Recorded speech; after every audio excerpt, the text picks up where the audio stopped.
रामगढ़ गांव में रात के अंधेरे में जंगल के बीचों बीच भयंकर चुड़ैल डरावने चेहरे वाली हाथ में तलवार लेकर आती है और अपने सामने गिड़गिड़ाते आदमी की गर्दन पकड़कर बोलती है, मार डालूंगी मैं तुझे। तूने क्या सोचा था तो जिंदा बचकर यहाँ से लौट जाएगा? कभी नहीं। छोड़ दो मुझे, मत मारो। अरे जाने दो मुझे यहाँ से। तू जाएगा तो सही, मगर घर नहीं शमशान घाट, क्योंकि तेरा मरना निश्चित है। अब मरने के लिए तैयार हो जा। इतना बोलते ही भयंकर चेहरे वाली चुड़ैल तलवार से उस आदमी पर वार करती है और तलवार से उसके शरीर के टुकड़े टुकड़े कर देती है और उस आदमी को मारकर खुद से बोलती है, इस गांव के एक भी आदमी को जिंदा नहीं छोड़ूंगी मैं, सबको मार डालूंगी। और चुड़ैल की हाहाकार से सारा जंगल गूंज उठता है। आखिर ये चुड़ैल कौन थी और क्यों उस आदमी को चुड़ैल ने मार डाला, जानने के लिए कहानी में आगे बढ़ते हैं। ये कहानी रामगढ़ गांव की है, जहां सभी लोग खुशी खुशी से रहा करते थे, लेकिन अचानक से एक ऐसी रात आई जो गांव की खुशियों को खा गई। पूरे गांव में चुड़ैल ने अपना आतंक मचा रखा था। उसके खौफ की वजह से पूरे गांव वाले डर डर कर अपनी जिंदगी बिता रहे थे। ऐसी ही एक रात 3 किसान अपने खेतों से काम करके घर लौट रहे थे। तभी गोपाल बोलता है, जल्दी जल्दी पैर बढ़ा बिरजू, कहीं वो चुड़ैल ना आ जाए।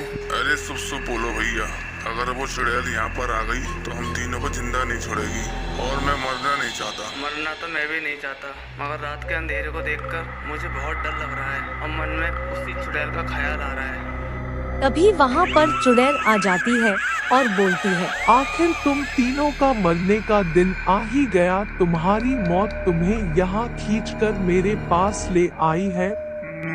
मत मारो हमें, छोड़ दो, भगवान के लिए हमारी जान बख्श दो। बहुत भगवान भगवान का नाम ले रहा है, चल तुझे तेरे भगवान के पास पहुंचा दे।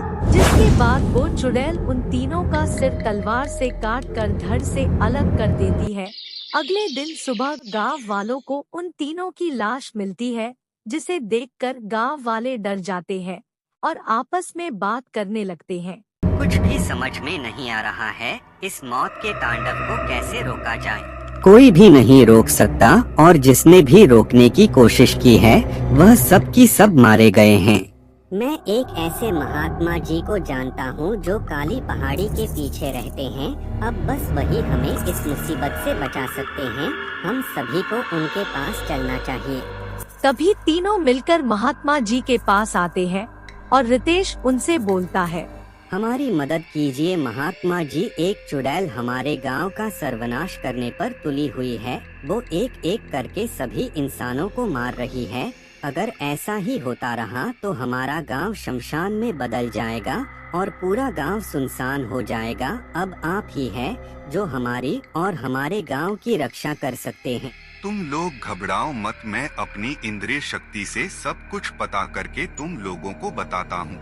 इतना बोलकर महात्मा जी अपनी आंखें बंद कर लेते हैं और थोड़ी देर बाद आंखें खोलकर बोलते हैं, अनर्थ घोर अनर्थ किया है तुम्हारे पूर्वजों ने। हम कुछ समझे नहीं पंडित जी, आप किस अनर्थ के बारे में बात कर रहे हैं और क्या किया है हमारे पूर्वजों ने? मैंने अपनी जो इंद्रियों से देखा है वो सब कुछ मैं तुम्हें बताता हूँ।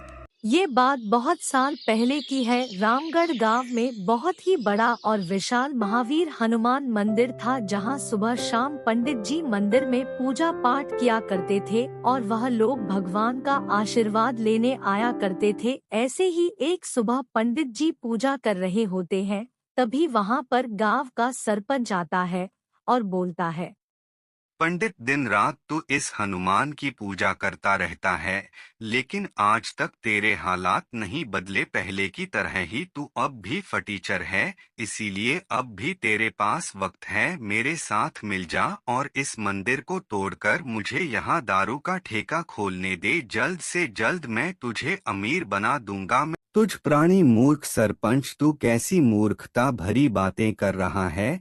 क्या तेरी बुद्धि भ्रष्ट हो चुकी है? क्या तुझे इतना भी ज्ञात नहीं कि तू मंदिर के लिए तो कितने अपशब्द बोल रहा है? लगता है तेरे मन से भगवान का मोह खत्म हो गया है, इसीलिए तू भगवान के लिए नास्तिक भरी बातें कर रहा है।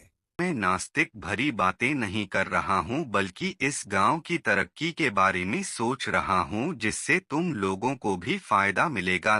हनुमान जी का मंदिर तोड़कर गांव का भला कैसे हो सकता है? तू ऐसी बातें कर कर मुझे क्रोधित मत कर, और तू चुपचाप यहाँ से चला जा, वरना तेरे लिए अच्छा नहीं होगा। लगता है फिर तू ऐसे नहीं मानेगा, तुझे अपने रास्ते से मुझे हटाना पड़ेगा। इतना बोलकर सरपंच ताली बजाता है और वहां पर उसके 2 गुंडे आ जाते हैं और सरपंच के इशारे मिलते ही वो दोनों गुंडे पंडित जी के पेट में चाकू भोंक देते हैं और तभी महावीर हनुमान जी की मूर्ति के सामने पंडित जी की मौत हो जाती है और फिर वो सभी लोग वहां से चले जाते हैं। तभी हनुमान जी की मूर्ति में से तेज रोशनी निकलती है और हनुमान जी प्रकट होकर बोलते हैं, तुम एक सच्चे भक्त थे, तुमने मुझे बचाने के लिए अपनी जान दे दी, पर इस गांव के लोग बहुत ही स्वार्थी और मतलबी हैं, इसीलिए मैं यहाँ से जा रहा हूँ। अब ये जब तक मुझे विनती करके नहीं बुलाएंगे तब तक मैं इन लोगों को क्षमा नहीं करूँगा और न ही इस गांव की रक्षा करूँगा। जिसके बाद महावीर हनुमान जी वहां से चले जाते हैं। तभी वहां से उन्हें जाते देख एक भयंकर चुड़ैल बोलती है, अच्छा हुआ इस गांव का रक्षक इस गांव को छोड़कर खुद ही यहाँ से चला गया। अब इस पूरे गांव पर सिर्फ और सिर्फ मेरा राज होगा। मैं आराम से गांव वालों का शिकार किया करूंगी। और तभी से तुम्हारे गांव में मौत का तांडव चल रहा है और वह चुड़ैल लोगों को मार रही है। अब बस एक ही उपाय है, इस चुड़ैल का खात्मा करने का। हमें यज्ञ करके हनुमान जी से विनती करके उन्हें मनाना होगा और उन्हें फिर से गांव की रक्षा करने के लिए उन्हें यहाँ पर बुलाना होगा। हम अपने पूर्वजों से हुई गलती को सुधारने के लिए तैयार हैं महात्मा जी। हम महावीर हनुमान जी से क्षमा मांगेंगे और उन्हें विनती करके यहाँ बुलाएंगे। आप बस जल्दी से यज्ञ शुरू करवाइए। इतना बोलकर महात्मा और सभी लोग मंदिर की ओर जाते हैं और महात्मा यज्ञ शुरू करते हैं और सभी लोग यज्ञ के चारों ओर बैठ जाते हैं। जिसके बाद महात्मा जी अपनी आंखें बंद करके हनुमान चालीसा पढ़ते हैं। जय हनुमान ज्ञान गुण सागर, जय कपीस तीन लोग उजागर, रामदूत अतुलित बलधामा, अंजनी पुत्र पवन सुत नामा।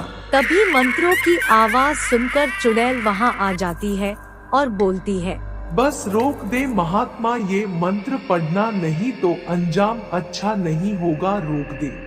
लेकिन महात्मा मंत्रों का जाप करना बंद नहीं करते और वह मंत्र पढ़ते रहते हैं। ये देखकर चुड़ैल को बहुत गुस्सा आता है और वो गुस्से में बोलती है, आंखें खोल दे महात्मा और मंत्रों का जाप करना छोड़ दे, नहीं तो मैं इन लोगों को मौत के घाट उतार दूंगी। लेकिन महात्मा तभी मंत्र पढ़ना नहीं छोड़ते। जिसके बाद चुड़ैल तलवार से लोगों पर वार करने वाली होती ही है। तभी हनुमान जी की मूर्ति में से तेज रोशनी निकलती है और महावीर हनुमान जी अपनी गदे के साथ प्रकट होते हैं और अपने गदे से उस पर वार करते हैं और एक ही क्षण में चुड़ैल का खात्मा हो जाता है। तभी महात्मा बोलते हैं, प्रभु आपके साक्षात दर्शन पाकर हम तो धन्य हो गए। प्रभु आप अब हमें क्षमा कर दीजिए और यहीं रहकर हमारे गांव की रक्षा कीजिए।